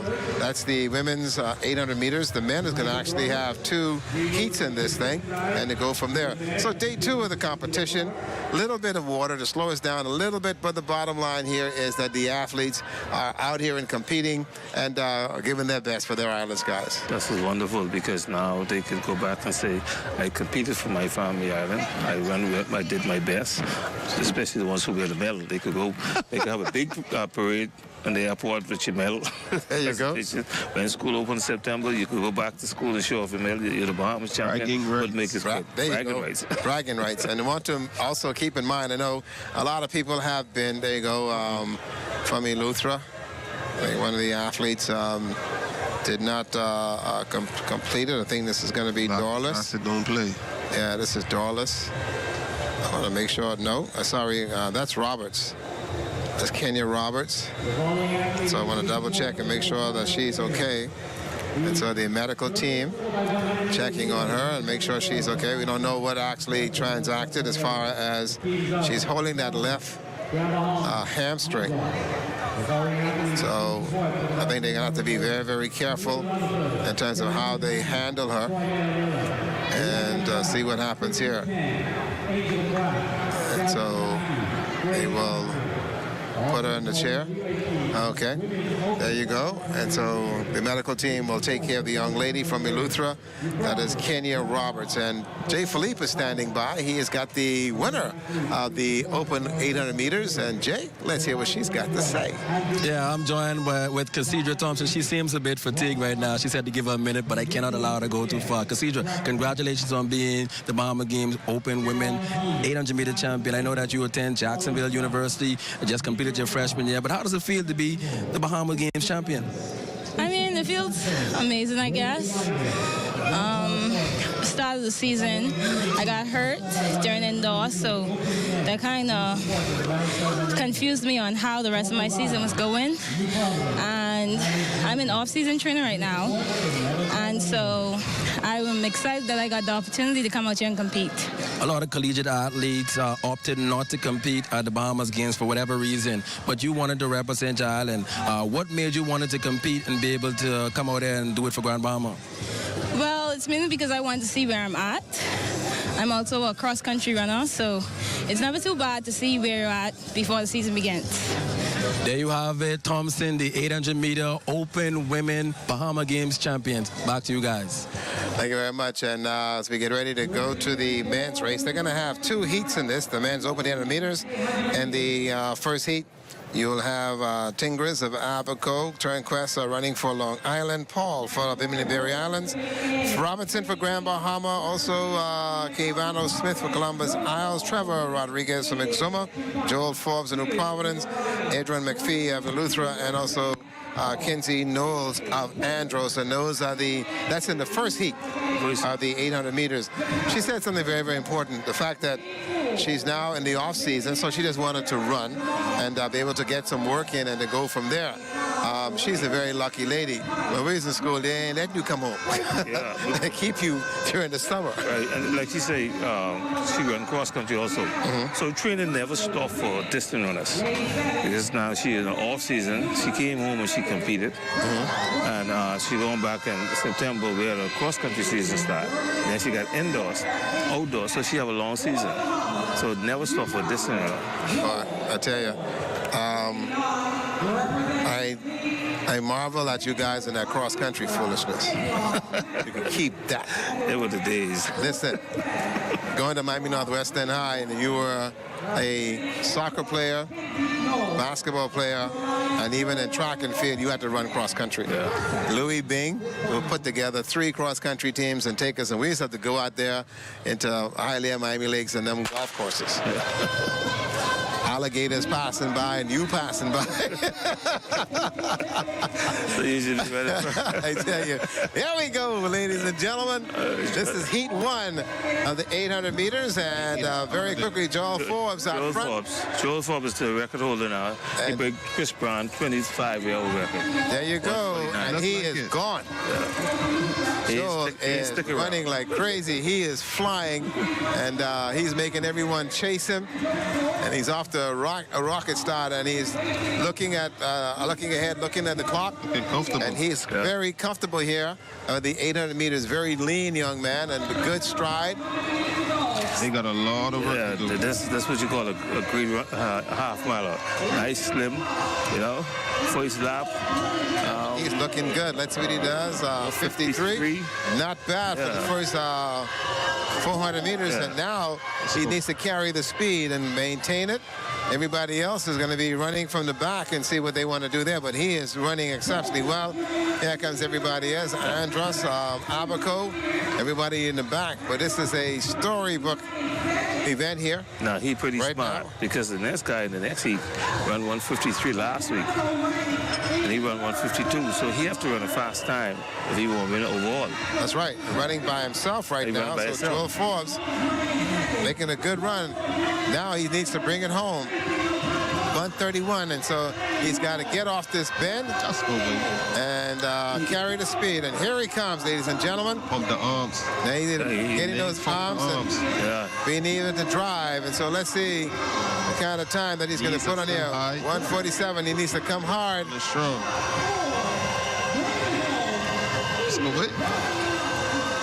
There you go, 156. All by himself. And so he has set the pace now for everybody else in terms of what's going to happen here with that 156. Not a bad run there for the young man. And so everybody else will have to wait and see exactly what happened. A great run there by Joel Forbes. Very strong. Looked very good in the first 400 of the event. And getting some congratulations and also a little bit of pep talk there. And that's what it is. Gatorade. Gatorade, a little drink there, and to go from there. You would not have that at an international meet or IAAF meet. Just water. Just water. No Gatorade. No Gatorade or nothing of that sort. False energy. You know, and so they would not do that. And then false energy. You would have to go and get it yourself. You would have to go. No, you would have to go to the container, take it out, and then as soon as you take it out, they're taking you to the room in the back. All right, and the water people are going to be right there for you until it's been playing. We're going to need a sample. They don't let you know exactly how that's going to work. And there he is coming down the straight. Very, very strong coming through, running it all by himself. He's looking, and I do apologize, young man. They don't have on the big Trinitrons for you, so you couldn't see exactly where it was. And so the time and the clock, because of the wetness here, we're not able to get it done. Ricardo Lyman, Rupert Gardner, and MG Burnside. He's a hurdler. He's a distance runner. And you're a pole vaulter. I just make noise. Let's go to Jay Philippe and get a quick chat. Ricardo, I'm joined here with Joel Forbes, the national national record holder, had an exceptional collegiate season this year. They cap it off right now with the Bahama Games gold well, a little too early to say that, but 156. We'll see what happens, but how do you feel about your race? I feel pretty good about the race, you know. Like, honestly, I wish I was at the next heat, because that's where the other faster people is, but for like running kind of on my own a bit, not feeling no one, I feel it's okay. I had a long season, and I feel good about it. Speaking about the season, what are some of the accomplishments you would have gotten this year in track and field? Boy, I PR like 3 times. I conference champ, indoor conference champ, outdoor conference champ, second at NAI Nationals. It was a good season. Joel is a national record holder in the 800. We'll see what happens in this next heat. We'll see what happens. We may know the result. Good luck. Back to you guys, Ricardo. Here we go. This is heat number 2. This the heat. Rankin Charlton, the Grand Bahama, Jaden Curtis, Exuma, Anton Russell, Abaco, Austin Clark, Columbus Isles, Raywin Winder from Andros, Gerardo Sweeting from Eleuthera, Jared James from Berry Islands, and Lithane Joseph, Long Island, and Quentin Ellis of New Providence. And very quickly, Ellis and everybody making sure that they're able to get out front. Let's see what happens here. Okay, these guys are looking pretty good. They can run faster than 156. If nothing else would incentivize you to be in front, the rain splashing off of somebody's spikes into your face, that's all you need. He should have been in it. Yeah, this one here. Let's see what happens here. Let's see what that first 400-meter time is going to be. He's running strong as well. There you go. Both guys, Joseph and Ellis, they went 153 last week. So now they could beat that 156. Matter of fact, the 3 of these guys could run under 1. Right, Joseph and Ellis right there. Ellis and Joseph. And also right there is Clark. Yeah. Who's there from the Columbus Isle? 56. Okay, so they're right on pace, and we'll see what happens here. Now here's where things begin to become very, very interesting. Yeah. Now let's see who's going to go and who's going to do what. Now you got a 3-person race here. Yeah. Now I see why Joel said he wanted to be in this one. Yeah, this would have been fun to watch. This would have been it. Let's see that the 600. Gotta go with him. Okay, Joseph now. Gotta go with him. Can't let him get too far ahead or it'll be over. Making that, and so now we've got ourselves a race. So here we go. Come on. Alice and Joseph. Ellis got the speed. Alice and Joseph. Got some heart, though. There's Ellis. Got the speed. Ellis got There comes Ellis. There comes Ellis. Oh, my. 151. Oh, man. 153. That's the winner. Yeah, that's your winner right there. 153. So a lot of action on the 800 and the open men's going on right now. That's at the National Stadium. Our live continuing coverage of that will continue on cable 230. We will break now for the Bahamas tonight, the National Report.